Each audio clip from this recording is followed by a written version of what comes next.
Some of you might have noticed that I'm not too big of a fan of supplements in general. While they have some merit for very serious athletes, they aren't really necessary for most recreational lifters out there. Spices, on the other hand, and herbs are a different story.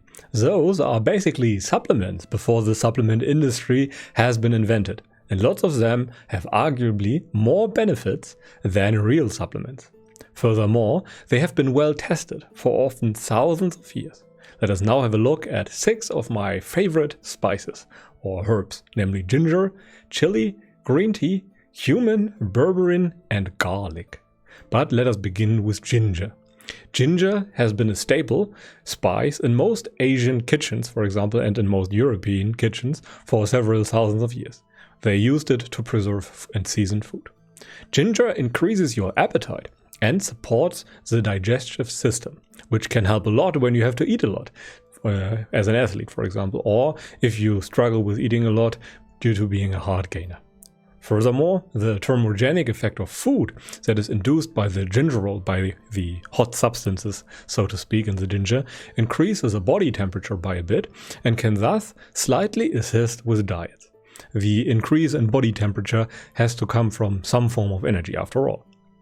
And ginger can also help with colds and indigestion, and grandmas around the world support that claim.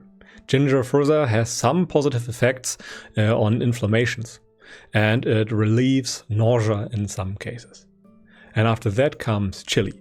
Chili is another staple spice in most Asian and even European kitchens, and have been used for thousands of years again to preserve and season food. Mainly the combination of chili, ginger, and garlic was used. Chili also increases appetite, and chili is pretty tasty for many people, which can make it a lot easier and a lot more enjoyable to stick to a diet.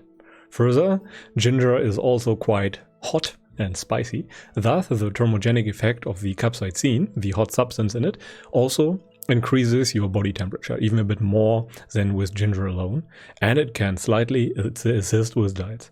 And there are even other products like sambal oleg in which chili is contained that you can use. After that comes garlic, and garlic is a bit special to me as I really like it. Garlic is used everywhere around the world, Asian, Europe, pretty much everywhere. And garlic contains allicin, as well as organic sulfur, for example, and both substances help combat inflammations, and allicin further acts as a strong antioxidant. Furthermore, garlic contains a good amount of calcium, magnesia, vitamin C, vitamin B6, zinc, manganese, and iron. The content of micronutrients is comparable with ginger rhizomes, for example, so there's a lot of good stuff in there. And there are several other properties that make garlic an interesting spice for athletes in general. There's a reason why so many athletes eat garlic raw. The raw stuff is not really a necessity in my opinion. Nonetheless, it is a funny meme. And garlic is antibacterial, helps regulate blood lipids, and increases blood flow, which can help a lot with regeneration. It also bloats you a little bit, but most people only eat tiny amounts, so it doesn't matter too much. And lastly, garlic is likely the greatest taste supplement out there. The only downside is that you will start smelling like garlic and might develop a headache when you eat large amounts of it. After that comes plain green tea or coffee. And green tea is rather special as it is more a herb than a spice. And it has been used for thousands of years again and is thus well tested. And one of the very interesting properties is that it suppresses appetite. It is slightly bitter, and green tea can thus really assist with diets. And it also contains lots of antioxidants. And in addition to that, green tea also increases the heart rate, similarly to coffee. And lastly, there seems to be a strong correlation, not a causation, we can't know that, between the consumption of green tea and longevity. People in the world, all around the world, that drink a lot of green tea also live longer. We have no idea if the green tea causes the longevity or if it's another influence. that causes the longevity. Nonetheless, it seems to be quite interesting, and it matches the moderation thesis quite well, that most of health is determined by either being at maintenance caloric intake or at a deficit caloric intake, and that overconsumption is a much bigger problem. After that comes berberine. And berberine has been part of the Chinese medicine for thousands of years, which is always a good sign, since it is well tested.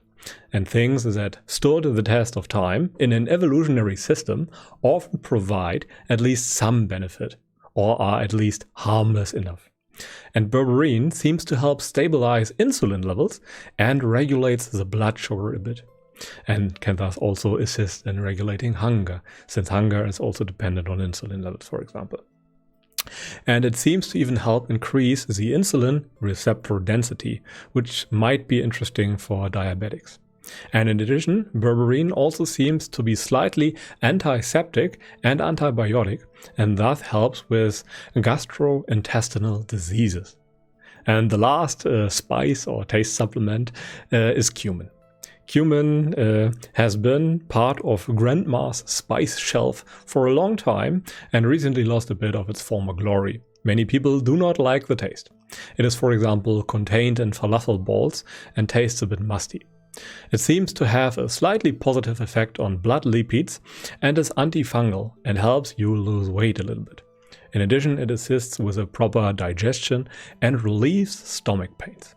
It even helps you get rid of other problematic substances in your system by making them more water soluble.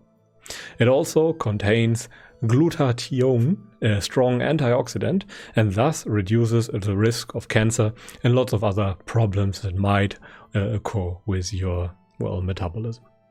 Anyhow, let us now come to a summary of the most important points. Unlike supplements, spices have been part of cooking and cuisines over thousands of years. They are very well tested and proven to be advantageous via evolution, which is a pretty strong statement in my opinion. Oftentimes, they have bigger effects than regular supplements, and a lot of that stuff is even contained in modern supplements. For example, fat burners in general often consist of a stimulant like green tea combined with some hot substances to induce some thermogenic effect of food. But you can also just consume them in their natural state or in their well-tested state. You don't have to powder it down and consume it in forms of a shake. And if you really want to fine-tune your diet, spices are often a much better option than supplements. And one of the really big effects is that they make food tasty and enjoyable. Okay, and that is pretty much it for today. I thank you very much for watching. And if you enjoyed this video, feel free to leave it a thumbs up and maybe subscribe to the YouTube channel. If you feel like I missed something or misrepresented something, feel free to let me know in the comment section so that other people can benefit from your wisdom. But until then, I wish you a pleasant day and goodbye.